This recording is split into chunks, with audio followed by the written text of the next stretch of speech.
কষ্ট হচ্ছে ভিতরে যে হসপিটালে বসে থাকতে পারছি না। আমাদের সব ডাক্তাররা সবাই খুব ডিস্টার্বড। আজকে তো ওপিডি বন্ধ রাখা হয়েছে।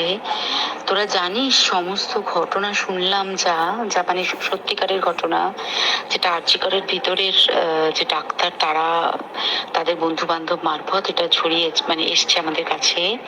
অ্যাকচুয়ালি যেটা ঘটেছে সেটা হচ্ছে, আমি শুনে তো মানে বিশ্বাস করতেও নিজেকে কেমন লাগছে রে।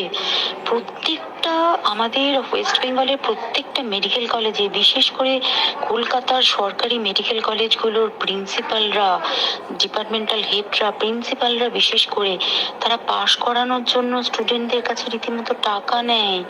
যেসব স্টুডেন্টরা, ইন্টার্নরা, পিজিটিরা যারা ভালো করে ক্লাস করে না বা থিসিস তারা জমা দেবে, পিজিতে তো থিসিস জমা দিতে হয়, তো যারা MBBS final year final pass করবে না সাপ্লি পাইয়ে দেবে, ইন্টার্নের কমপ্লিশন দেবে না, ইন্টার্ন হওয়ার পর কমপ্লিশন না দিলে তারা রেজিস্ট্রেশন নাম্বার পাবে না, এই সমস্ত ভয় দেখিয়ে টাকা পয়সা নেয়। সমস্ত জায়গাতেই এটা আছে। এর মধ্যে সব থেকে নিকৃষ্টের থেকেও নিকৃষ্টতম হচ্ছে সন্দীপ ঘোষ প্রিন্সিপাল, যে তোর আমাদের কি বলে আরজি কর মেডিকেল কলেজে। সেখানে ভাব যে ওনার একটা বিশাল নেক্সাস ছিল, যাতে উনি বেশ কিছু ইন্টার্ন, হাউস স্টাফ এদেরকে দিয়ে ওই নেক্সাসটা চালাতেন। তারা ওখানে একটা সেক্স র্যাকেট চালাতো, তারা একটা ড্রাগ র্যাকেট চালাতো। ড্রাগ র্যাকেট মানে ওই যে ওটাতে বলেছে না, ড্রাগ মানে শুধু ওই হেরোইন আর ব্রাউন সুগারের ড্রাগ খাওয়া বা মদ খাওয়া নয়। ড্রাগ মানে হচ্ছে যে কম দামি, কম টাকায় যে ওষুধ পাওয়া যায়, যে ওষুধ না জল ভগবান জানে, সেই ওষুধের মানে কোটি কোটি টাকায় যে টেন্ডার বেরোতো, সেই ওষুধ নিয়ে ওষুধ কোম্পানিগুলোর কাছ থেকে কোটি কোটি টাকা, সেই সমস্ত টাকার একটা বড় অংশ যেত পার্টি ফান্ডে। বুঝতেই পারছিস তাহলে, সেই জন্য পার্টির একদমই কাছের উনি, পার্টির মানে একদম খোদ মানে ওপর লেভেলের একদম আসল জায়গাটার কাছে। তো এবার উনি এই যে নেক্সাসটা চালাতেন, তাতে রীতিমতো কোন ইন্টার্নকে উনি পাশ করাবেন, কোন পিজিটিকে উনি থিসিস কমপ্লিট করাবেন, সেগুলো সব ভয় দেখিয়ে টাকা নিতেন। আর তার হয়ে কাজ করতো ওই ইন্টার্ন হাউস স্টাফের একটা পুরো বড় নেক্সাস। এবার এই মেয়েটির যে পিজিটি, মেয়েটি অত্যন্ত ভালো, সে তার থিসিসটা কমপ্লিট করাবে না বলে হুমকি দিচ্ছিল। সে এটা জানতে পেরে গিয়ে বলেছিল যে আমি এরকম কোনোভাবেই মেনে নেব না, আমি এর বিরুদ্ধে আমি যাবো এবং আমি এর বিরুদ্ধে সব ফাঁস করে দেবো। তখন তাকে রীতিমতো ধমক দেওয়া হচ্ছিল। এটা চলছিল লাস্ট 6 মান্থস ধরে, 6 মাস ধরে তাকে হুমকি দেওয়া, তার প্রতি মানে বেশি বেশি প্রথমের দিকে কি করছিল, অত্যাচার করছিল। মানে কিরকম, বেশি বেশি করে নাইট ডিউটি দিচ্ছে, অ্যাটেস্টেড 36 আওয়ার্স ডিউটি, বেশি বেশি করে নাইট, বেশি বেশি করে খাটানো, এবং এগুলো সব জানে ডিপার্টমেন্টাল হেড, চেস্টের যে ডিপার্টমেন্টাল হেড সেও জানে, সিনিয়র পিজিটিরা সবাই জানে। প্রিন্সিপালের নির্দেশেই হচ্ছে এবং ওনার নেক্সাসের ছেলে মেয়েরাই কাজ করছে। তারা 6 মাস ধরে এটা করেছে। করার পরও যখন ওকে আটকাতে পারেনি, তখন কি করেছে, ওই দিনকে ওরা ঠিক করেছে, যে দিনটাতে এই ঘটনাটা ঘটেছে সেদিন কতখানি প্ল্যান্ড এবং গট আপ গেম দেখ।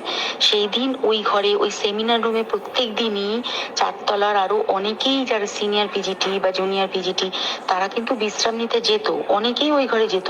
সেই দিনকে ও একা, ওকে বলেছে তুমি ঘুমিয়ে পড়ো, ওকে একা রেখে এসেছে। বাকিরা কাউকে যেতে দেয়নি, বলেছে ওই ঘরে আজকে ঘটনা ঘটছে, মানে কাজ হচ্ছে, ওই ঘরে কেউ যাবে না। ওই ঘরে সেই দিনকে ওর সাথে যখন খাওয়া দাওয়া করেছে বাকি 4 জন, সেই 4 জনের মধ্যে একটি মেয়ে পর্যন্ত ছিল। সেই কিরকম মেয়ে চিন্তা কর, এরা ডাক্তার না জানোয়ার জানি না, আমি জানোয়ার বললেও জানোয়ারদের অপমান করা হয়, কারণ জানোয়ার সমাজে এরকম কাজ হয় না। তো ডাক্তার না কি আমি বলতে পারবো না। সেই ইন্টার্ন মেয়েটি আরেকটি ইন্টার্নের গার্লফ্রেন্ড, তো তার সাথে ওই পিজিটি মেয়েটি প্রচুর ঝগড়া হয়েছে। ঝগড়া হওয়ার পরে তারা তো হুমকি টুমকি দিয়ে চলে গেছে, দিয়ে তারপর বলেছে তুমি ঘুমো। এবার ও তো জানে না, ভালো মনে শুতে এসেছে।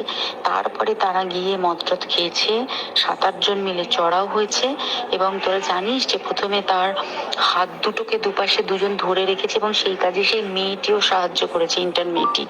2 জন ওকে পা দুটোকে টেনে জরাসন্ধের মতো ছিঁড়ে ফেলেছে, মানে ছেঁড়ার মতো করে টেনেছে, যাতে পেলভিক বোন ভেঙেছে, কলার বোন ভেঙেছে। মানে কি বিপর্যস্ত মানে বিধ্বস্ত, কি নৃশংস অত্যাচার করেছে। ওকে উল্টো দিক করে শুইয়েছে, পিঠের উপর দিয়ে বুট পরে হেঁটে গেছে, মাথাটাকে এমন থেতলেছে যে মানে স্কাল ফাল রাপচার হয়েছে। এই সমস্ত করার পরে শ্বাসরোধ করে তাকে মেরেছে। মেরে তারপরে আরো যেটা আরো ভয়ঙ্কর, যে একটা মৃত মানুষকে মিনিমাম ডিগনিটি দিতে জানে না, তারা নিচে এসে দেখেছে ওই সঞ্জয় তখন বসে মদ খাচ্ছিল অন্য আরো গ্রুপ ডিস্টার্বদের সাথে।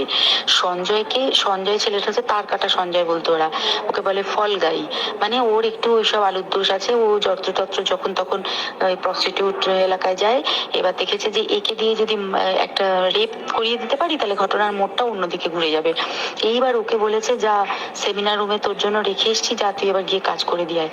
ও এসে ওই ডেড বডিকে রেপ করেছে যাতে তার ভ্যাজাইনাতে সিমেন্ট পাওয়া যায়। তো এবার এই হচ্ছে, প্লিজ আমি নাম করে ফেললাম সবকিছুই, কতজন আমি যে নামগুলো পাঠিয়েছি এই সব ডাক্তাররা এরা সব জড়িত জানিস, কিন্তু কেউ কোনো প্রমাণ নেই। প্রমাণ লোপাটের জন্য সেদিনকে ওই ইন্টার্ন এবং ডাক্তাররা যে ওইখানের যে বাথরুমটাতে হাত পা ধুয়েছে, রক্ত ধুয়েছে, সেইটাকে তাড়াতাড়ি প্রমাণ লোপাটের জন্য ওই দেওয়ালকে ভেঙে দিয়ে তার মানে ওই বাথরুমের জায়গাটাকেই ভাঙতে হচ্ছে ওদের। ওখানে নাকি ওরা রুম বানাবে, কালকে দেখেছিস তোরা খবরে। আর বেশি বলতে পারছি না, মানে তোরা তো সবাই প্রোটেস্ট করিস, আমরা তো আমাদের দিক থেকে করছি, কিন্তু কিছুই হবে না। এই পোড়া দেশে কিছুই হবার নেই, শুধু ভেতরে ভেতরে গুমড়ে গুমড়ে কষ্ট পাওয়া।